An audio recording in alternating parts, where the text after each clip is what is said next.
My morning workout is a critical part of my well being. And with the hot summer months here, we need to be proactive about keeping our bodies fueled and hydrated. Making hydration a priority can help us feel healthier in our everyday lives. One stick of liquid IV in 16 ounces of water hydrates you 2 times faster and more efficiently than water alone. Plus, liquid IV products taste great with 10 refreshing flavors like Concord grape, lemon lime, pina colada, and tropical punch. Sounds like summer, doesn't it? I use liquid IV first thing in the morning before my workout. What I love most is how great it makes me feel, especially the lemon lime flavor. That's my favorite. Liquid IV contains 5 essential vitamins: B3, B5, B6, B12, and vitamin C. It's also non GMO and free from gluten, dairy, and soy. And one of the things I love most about Liquid IV is that they're on a mission to change the world.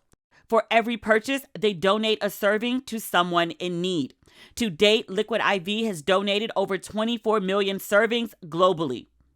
Grab your Liquid IV in bulk nationwide at Costco, or you can get 25% off when you go to liquidiv.com and use Ratchet at checkout. That's 25% off anything you order when you shop Better Hydration today using promo code Ratchet at liquidiv.com.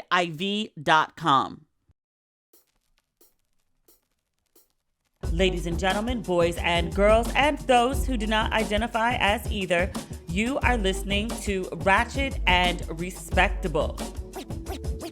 I made it to Ghana, y'all. It seemed touch and go there for a minute, and not just the stuff I talked about on the podcast. Like literally the day I left, everything was fine. I got in the truck. I had a driver take me to the airport from my parents' house because I had so many big bags. And I thought it was for the best. Like sitting in the car with my parents for an hour, going from PG County to Dulles, and my parents having, all the normal trepidation that parents would have about their child moving to the other side of the Atlantic. It would have been emotionally too much for everybody. My parents aren't really very emotional in general. Let me back that up. They don't express emotion in the typical ways that you might expect. They just start asking a bunch of random questions about shit. Like the day before I left, my mother was very invested in my health care and if my apartment had a generator. They tried to give me this travel lantern in case the power went out at my place. Parent shit, right? But they would have started that up in the car on the way to the airport when there's really nothing I could do. And I was like, ain't nobody trying to hear that shit.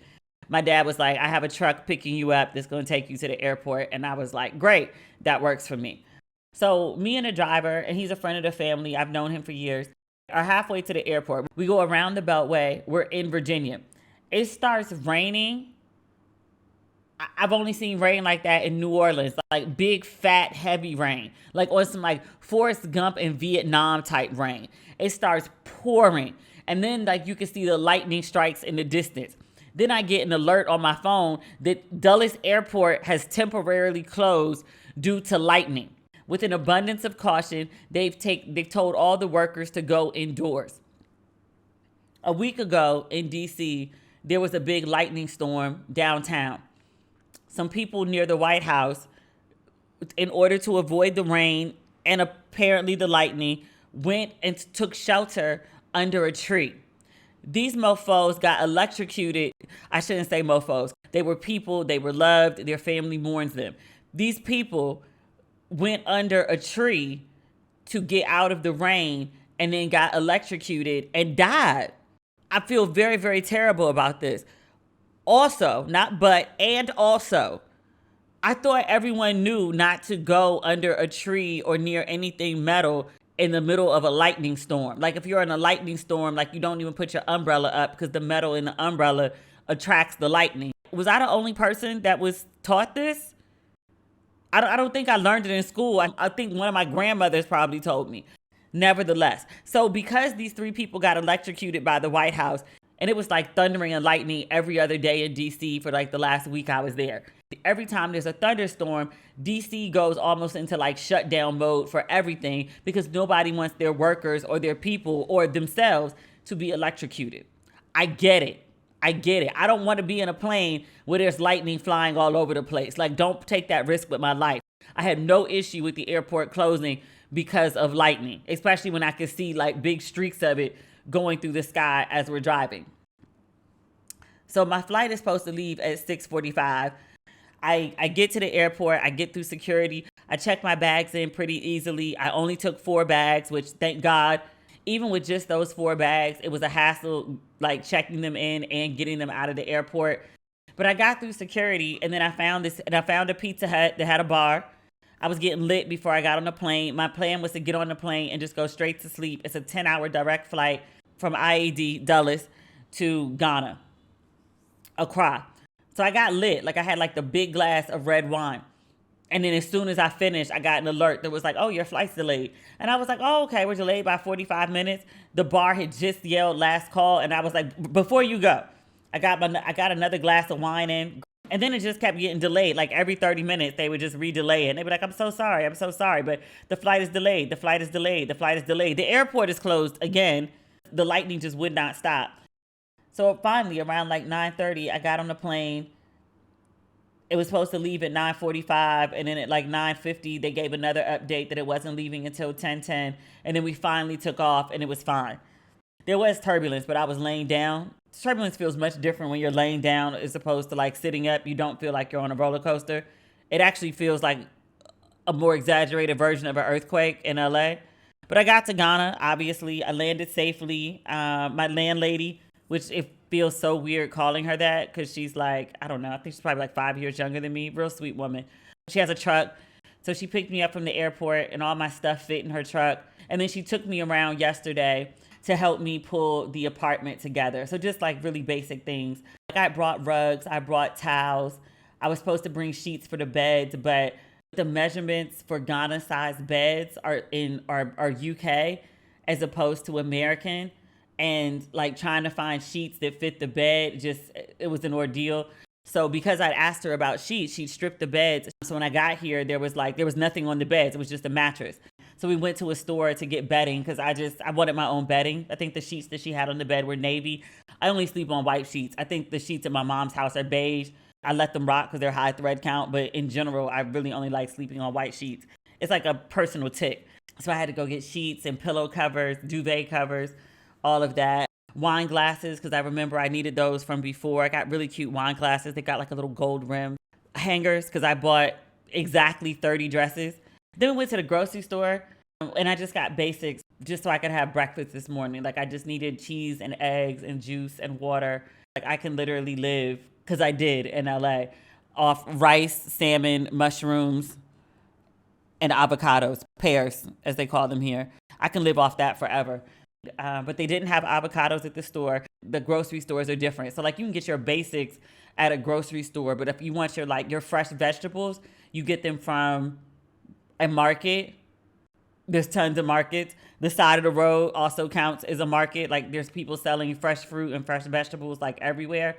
And then you go to a specific place to get your meat. Like there's meat in the grocery store, but that's not good meat. There's fish in the grocery store, but that's not good fish. You go to the fish market to get your good fish.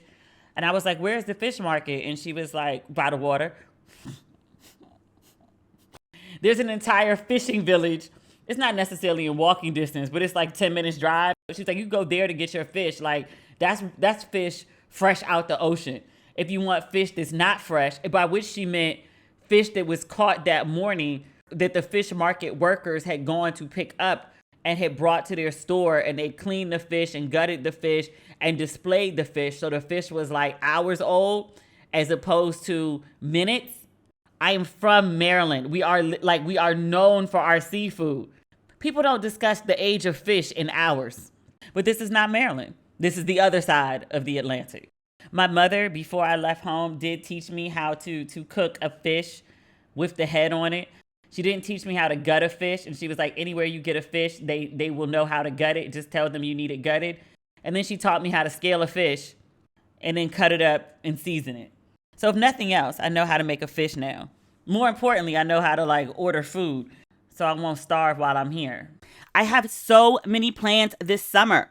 The parties, the gatherings, the extra time outside, and of course, a little well-deserved time off. What's not to love about this time of year? With all that fun on my calendar, it's hard to find time to grocery shop and commit to delicious fruit and veg packed meals that keep me nourished. That's where Daily Harvest comes in. Daily Harvest delivers delicious food built on organic fruits and vegetables. Choose from smoothies, flatbreads, harvest bowls, and more, all ready to enjoy in minutes. So, if I'm just getting back from a trip and too busy to grocery shop, Daily Harvest has my back. They help keep my freezer stocked with good food that's always ready when I am. Everything's farm to frozen to lock in peak nutrients and flavor. Dig savory, sweet, somewhere in between, they got you. With Daily Harvest, there are tons of options for any time of day. And the best part, no shopping, chopping, or heavy lifting. I love their mulberry and dragon fruit bowl. Daily Harvest has so many nourishing options that help me stay on track and make sure I don't spend too much time in a hot kitchen. Daily Harvest is committed to human and planetary health, which means they do their absolute best to ensure transparency and integrity when it comes to their ingredients and the humans who grow them. It's a win-win. Case in point, by supporting farmers who invest in practices that increase biodiversity and improve the health of our soil, and by delivering in recyclable and compostable packaging, Daily Harvest does the work, so all I have to do is eat and enjoy. Stay busy and eat sustainably with Daily Harvest. Go to dailyharvest.com/respectable to get up to $40 off your first box.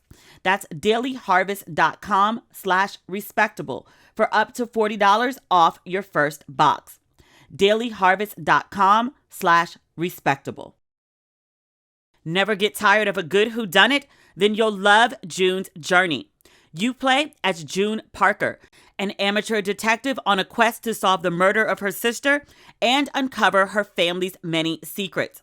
You'll need to find objects devilishly hidden in intricate scenes full of little details and before the timer runs out. So whether you're craving a good mystery or just need to get away for a while, June's Journey is the perfect game for you. Sit back, relax, and let your inner Sherlock escape to the glamorous Roaring Twenties.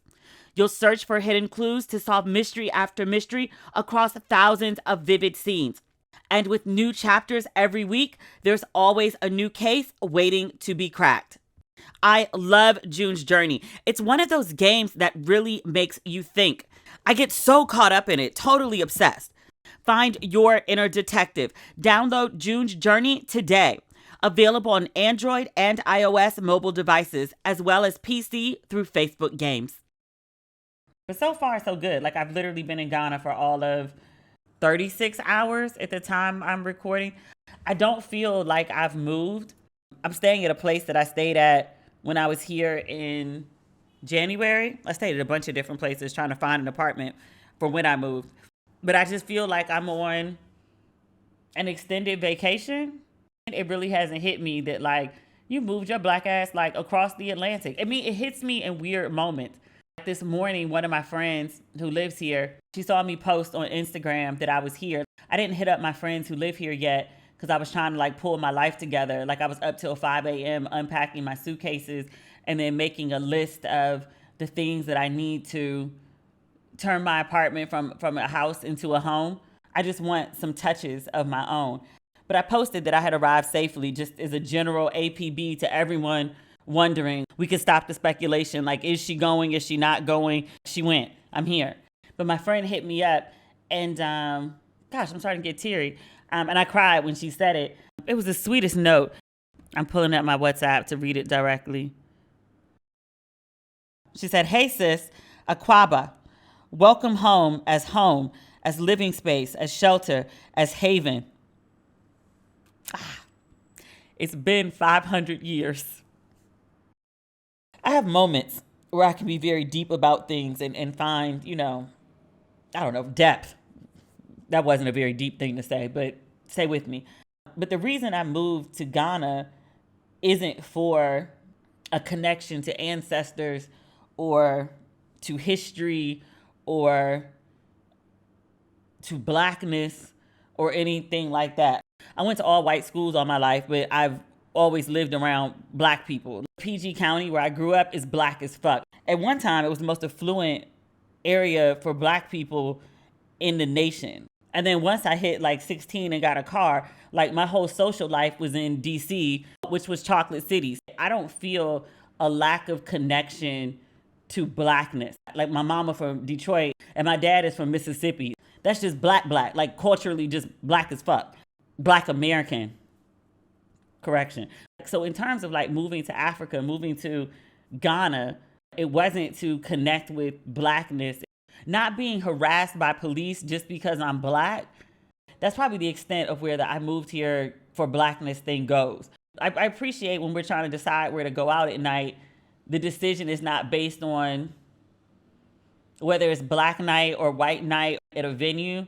But here, it's based on age, what kind of music you want to listen to, and like just the energy of the crowd. Do you want a complete turn up, or do you want something that's like halfway between like a club and a lounge? Or what kind of decor you want? Do you want like an actual club, or do you want to, be down by the beach and so you're clubbing and you can like hear the ocean and feel the breeze in your hair? Shit like that. When I'm here, I don't feel black per se, because everybody's black. I think the foremost way that I define myself in America, like I'm black and then I'm a woman. Here, like everybody's black, so to go around announcing you're black means nothing. I mean, black is always beautiful and black lives always matter and black is special, but in context, being black it's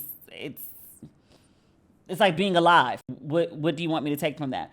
My identity here is not black. My identity here is American, which is a total mind fuck, because I think we talked about this in a previous episode. In general, black people in America don't define themselves as American. People who run around defining themselves as American tend to be like the MAGA people. That's some real like fringe Republican shit where they're like, we're Americans, we're Americans, we're Americans. Black people don't really do that shit at home. And in here, it's just like, oh, who's that? Oh, the American. Yes, technically. But also, yes, I've never felt more American than when I'm in Africa. A lot of black culture is, I don't know if derived is the right word.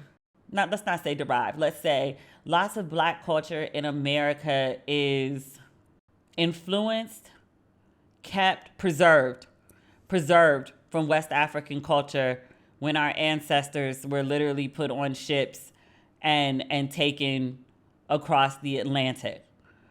It shows up in the food. It shows up in the dance. It shows up in the culture in many ways, the names of things. Like I wrote on Instagram, my first Dear Mom after I got here, I was talking about how like avocados here are called pears. And then lots of Caribbean readers wrote in and they were like, oh my God, we call them pears too. They're like, did we get that from West Africa? You did. But overwhelmingly, culturally, I'm an American. There's bits and pieces of West Africa, Ghana specifically, that I can see in my culture, my taste buds specifically, dancing on the 2 and 4, the melanin that I have left. But overall, like I would say like 90% of me is staunch American. I don't know the details of the culture here. I don't know the language. I don't know the popular songs. I don't know who Ghana's version of Luther Vandross is. I don't know the names of the popular pastors. Like that's culture. And I don't know what those things are. So I feel very, very, very American, especially with the language barrier. English, it's the language of business. So nearly everyone I encounter speaks fluent English, British English, which is very different than American English. There's certain words that I use that people were like, huh?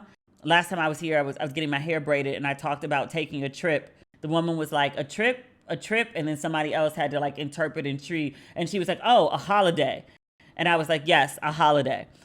Gungan people speak Tree or Fanti amongst each other, and they speak English to me. There's just a lot lost in translation. It's part of the reason that I don't feel African or West African or Ghanaian when I'm here. I feel very much American. Like there's this basic shit that makes up a culture that I have no clue about. I think after the first time I visited Africa, the first trip was to South Africa, 2011, I think. I think he was my fiance at the time. And we showed up calling ourselves African American. And by the time we got back, he was Jamaican and I was American. Like, I generally don't refer to myself as African American unless it's in some form of formal writing. Otherwise, I just be like, I'm Black. That's what I say in America. Here, I'm just American. But I say all that to say, my friend sent me this note about welcome back. It's been 500 years. And the magnitude of this move, and I've thought about it before, it just didn't hit me the same way that it did today. Probably because, like, I just moved. But the idea that somewhere in my ancestry, on both sides, my ancestors were captured from somewhere in Africa and taken to America.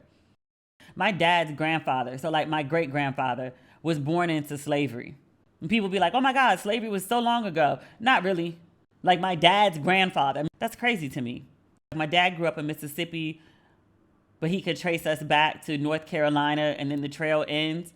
My mom, her father grew up, was it Macon, Georgia? My grandfather was born in 1920, 21, somewhere in there. A Black man born in 1920 in Dust Rose, Macon, Georgia. A hypothetical guess will lead you back to a plantation no more than 2 generations back. But the weight of 500 years ago, your family was interrupted and taken to America. And all these years later, you go back to Africa. I'm not sure where in Africa. I just know my people are from the damn continent and I'm on it now. Like, it took 5 centuries. But one of us made it back. There's a magnitude to that I'm still not able to fully process. I get it on an emotional, visceral level, but to put it into words, it's just not there for me yet. It's so silly to do things the hard way when there's really no reason. Like, have you ever tried to open a package with your hands when there's a box cutter 2 feet away? Sometimes you can get by doing things the hard way without realizing it. But when you run a business, doing things the hard way means you're holding yourself and your business back. ShipStation gives e-commerce sellers an easier way to manage shipping. So you can take all the energy that goes into managing orders, choosing carriers, and printing labels and use it to grow your business instead. No wonder ShipStation is already trusted by over 100,000 sellers. I've used ShipStation since I launched my e-commerce business, and I continue to use it because it makes running my business so much easier. ShipStation will make you wonder why you ever did shipping the hard way. It works with all your storefronts, Amazon, eBay, Etsy, and Squarespace, like me. In fact, 98% of companies that use ShipStation for a year keep using it for as long as they're in business. ShipStation isn't magic, but it will make your shipping stress disappear. Sign up using promo code RESPECT for a free 60-day trial today at ShipStation.com and start breathing easier with every shipment. That's 2 whole months of stress-free shipping, and it's free to try. Just go to ShipStation.com, click on the microphone at the top of the page, and type in RESPECT. ShipStation. Make ship happen. Is the piece of plastic in your wallet doing enough for you? Because with the secured Chime Credit Builder Visa credit card, you can start building credit with everyday purchases and on-time payments. That's the magic of Credit Builder. You can increase your credit history with no annual fees or interest. I love how easy Chime makes it to improve your credit score. And having a higher credit score can mean getting better car loan rates or renting apartments easier or just bragging rights around the dinner table. So continue your credit journey with Chime. Sign up takes only 2 minutes and doesn't affect your credit score. Get started at chime.com/ratchet. That's chime.com/ratchet. The Chime Credit Builder Visa credit card is issued by Stride Bank North America, pursuant to a license from Visa USA. Chime Checking Account and $200 qualifying direct deposit required to apply for the secured Chime Credit Builder Visa credit card. Regular on-time payment history can have a positive impact on your credit score. Impact to credit score may vary, and some users' credit scores may not improve. My pastor at the church that I grew up in, Vermont Avenue in D.C., Reverend Wheeler, when he would want to describe and he didn't have the words for what he wanted to say, he would just call it, if it was positive, a great something. And that's kind of what it feels like. I know that I've done a great something. You know what it feels like? If I have like the third glass of Prosecco and I think real hard about it, it feels like living in a modern day Roots. Maybe not the story that Alex Haley told, but like an epilogue to it of sorts. Whereas Alex Haley traced his family history back to a village in Africa, it's like you could trace your history back to Africa and you can just go and create a full circle narrative of your family story. There's power in that. I've been to Ghana a bunch of times. This is probably the 5th time that I've been here. And every time I come, I stay a little longer. Like it started with like, oh, I'm here for like 8 days. And then it was 2 weeks. And then it was 4 weeks. And then it was 4 or 5 weeks. After the first time, I kept extending my trip because I just didn't want to go home because I really like it here. But in the familiarity of being here so many times, I think sometimes I forget about what Ghana means to Americans, especially just because I got comfortable, you know? When I come visit now, I don't go to the slave dungeons every trip because of the heaviness of it. And I've seen it before. And I've gone 4 times, I think. 3 to Cape Castle, once to Elmina. And the last time I was at Elmina, I was like, the energy here is just so fucking death. It's just death lingers. I imagine what it would be like for a Jewish person to go visit the site of a concentration camp in Germany. It's too much. And even on the 4th visit, it's like I know what I'm walking into. Death, rape, other forms of brutality, a loss that is unfathomable. The part that always hits me the hardest, the dungeons, of course, but also the door of no return. At Cape Coast, it's a really big door, like a Game of Thrones type big door. And above the door, they have a sign that says the door of no return. But it's the door that our ancestors walked through to take them to ships that took them away from their home, never to be seen again. And even as an American, just visiting the castle, the idea that your ancestors were taken and never came home, but you made it back, it hits you. It hits different. Even just thinking about it, now that I've moved here, it hits. I don't have the words just yet, but it hits. The night before I left, my dad was like sitting on the bench in his room and I was standing in the doorway. And this is not where we usually have our like more in-depth conversations. He's usually in his lazy boy in the living room and I'm standing in the doorway there. But he was telling me that I'm going to Africa. And he said, you know, it's gonna be big for you. And I was like, what are you talking about? What do you envision? Because people keep saying some version of that to me.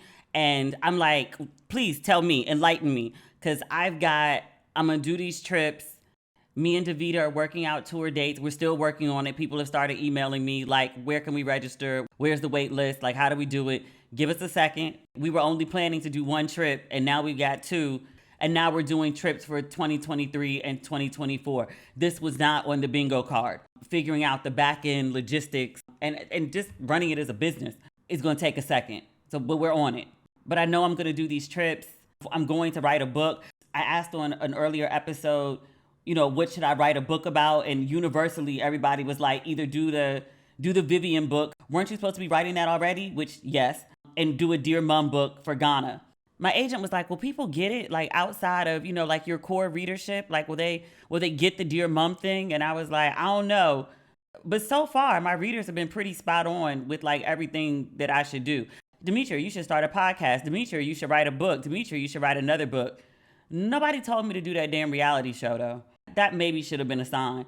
Nobody told me to quit my job at Essence, though, but that actually worked out in my favor.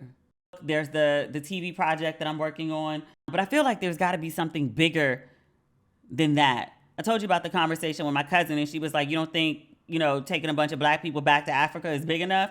I recognize that that's big, but I was like, still, bigger. Maybe I'm overthinking it. I don't know. But I asked my dad, I was like, you've got this vision, so share with me, what the vision is. And he was like, I don't know. I just think it's big.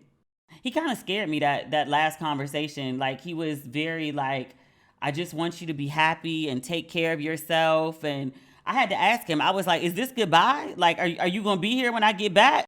And he was like, well, Demetria, I'm 81. And I was like, I mean, yeah, but you're in good health. And he was like, well, this age, things can take a turn. And I was like, I don't like this conversation. Please stop. I mean, I guess it's realistic, but still. Like, before I left, he was talking to me about not the social security. What's the thing at the bank? The bank, the safe deposit box. And then codes for this, wills and life insurance and all sorts of stuff. And I was like, I can't process this right now. He also told me, he was like, don't come back unless it's bad. And I was like, what are you saying to me? And he was like, I want you to live your life. Like, oh gosh, here we go with the tears. He was like, I've lived my life and I want you to live yours. Unless it's bad, don't come home. You can't say that to your kid. I'm an only child too. This is literally the night before I left. Like, my bags are packed and waiting in the foyer to be taken out and taken to Dulles with me. Like, you can't say shit like this. But he did. I'm telling y'all all this because I want people to know what it's like to take a gigantic leap. The pictures and stories that I will tell over the next year or 2 or 3 will probably be mind-blowing. I've put together a travel itinerary, a list of places I want to go and things that I want to do. Just the concept of it blows my mind. I have researched and studied and Googled and Pinterest and scrolled and searched hashtags. I have done my due diligence to make this experience the best possible life that I can imagine. Like, what is the dream? Like, you done moved all the way to fucking Africa. What is the dream? Live it. But there's another side to the pretty pictures and the videos and fulfilling the dreams of my 20-something self. I'm giving up a lot. I'm gaining a lot, for sure. There is a sense of accomplishment. I've mentioned my 20-year-old self a couple times on social media when I talk about big decisions that I make for my life. I think about what would I advise her. I think about what her dreams and ambitions were before things like life got in the way, complicated relationships, bills, self-esteem, other folks' opinions, community ties, friendship ties, all things that factor into the decisions that you make for your life. But I try to do her justice and do her proud, mostly because I really liked that version of me. She was fearless. I don't think she knew enough to be scared, but I really liked her, and I like honoring her wishes and desires. Most of them were actually good sense, surprisingly enough. But I feel like after a period of derailment, with the clarity of hindsight, I think for a good 5 years, I was just really off track of who I am at my core. And I feel now like I'm back on track. If you've ever had the misfortune of either nuke bombing your life or having it nuke bombed for you in the form of like losing your job or a major death or a health scare, those are things that can very quickly set a life that's in order, like set them off spinning through no fault of your own. But the spin out and the mess that your life becomes is all the same. But really, just for me, hitting rock bottom, and then the idea that I can go from where I was in July 2017 when I left New York. I always say when I left New York, but it's a euphemism for when I left my ex-husband. But to go from where I was then, I was so bad off, where I was scared to be alone with myself because I knew I wasn't like mentally in a good place. But to go from that to 5 years later, 5 years, 1 month, and 1 day, from my life being completely derailed to this being probably the biggest decision I've ever made, I'm proud of myself. There's, God, I can't remember what Nas song it was. It was Nas, Jay-Z, and DJ Khaled. And Nas's verse was amazing, but the end of it, he says, I like who I've become. That's how I feel. I like who I've become. I'm crying, but I'm trying not to have like a full breakdown. I swear I've cried off and on so much in the last 36 hours. I don't think I've cried like this since the damn divorce. But it's not sad tears. It's nervous. I'm not scared. There's just this vast unknown laid out before me, and I don't know what it holds. I know that there's a lot of great expectations of me, on which, just so we're clear, I give two fucks about what anybody expects of me, good, bad, or indifferent. I'm not here to break a chain or inspire anyone or an example or a tour guide. Short of the trips I'm doing, I'm fine being a tour guide in that capacity. But like, I'm not here to prove anything or set anyone free or inspire anyone. I'm just here. And I'm really happy to be here. I'm mostly giddy about it, but I also feel like I walked away from a lot, and I haven't quite made peace with that yet. Professionally, I'm not so much worried about that. Like, even before I left, companies that I work with have been like, okay, so when do you go? And like, you're still working, right? Like, you know, you have internet access and TV, and you can like review shows and promote films and all of that. Like, you still good, right? And I was like, I'm still good. I have an apartment with a generator. The power doesn't go out. Like, we good. But like, personally, I just wonder about a lot. Before I got on the plane, I was talking to him when I was at the airport. And it's just a very bizarre thing to say. And he was really sweet about it, because he like knew I was in like an emotionally like fragile place. But I asked him, I said, please don't forget about me. I mean, I've known this man forever and a freaking day. He's never forgotten about me in like 2 decades. There's no reasonable expectation that I would get on a plane and go to a place where I still have FaceTime and Duo and WhatsApp and 50 million ways of being able to communicate very easily, that he would forget about me. It doesn't make any sense. It's just like, I just feel very, very close to him in a way that I haven't in, I don't know, probably all the years that we've been knowing each other. It's the situation and communication level and emotional maturity, emotional vulnerability that I always wanted us to have. It's like it finally fell into place. And then I got on a plane and went to Africa. So I don't know what happens with us going forward. And that's really scary for me.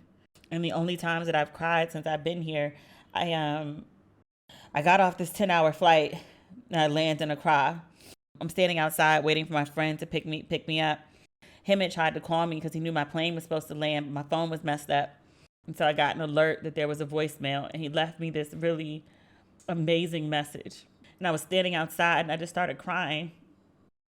I intrinsically know that I've walked into something amazing, and this experience in Africa will be life-changing.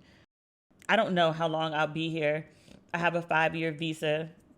I know I'm walking into something that's just amazing. If nothing else, it just expands me. It gives me amazing life experiences and context.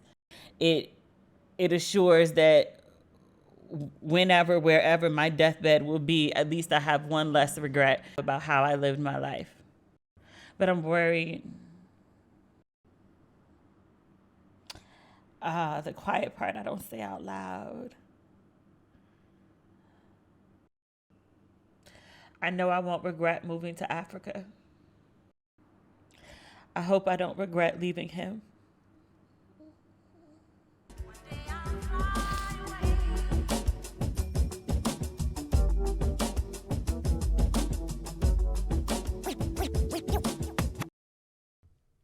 The first show to take you behind the scenes of hip hop is Taking You Deeper, starting Monday on VH1.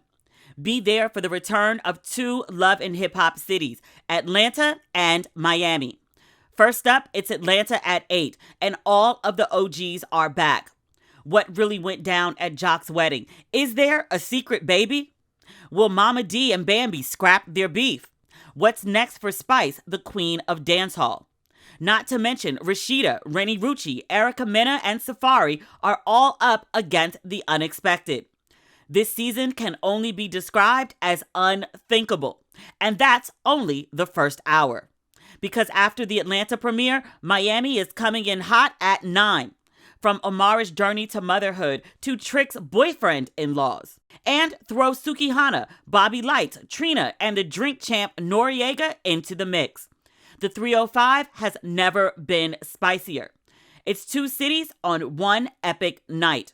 Love and Hip Hop Atlanta returns Monday at 8/7 Central, followed by Love and Hip Hop Miami at 9/8 Central. And it's all a part of VH1 Mondays.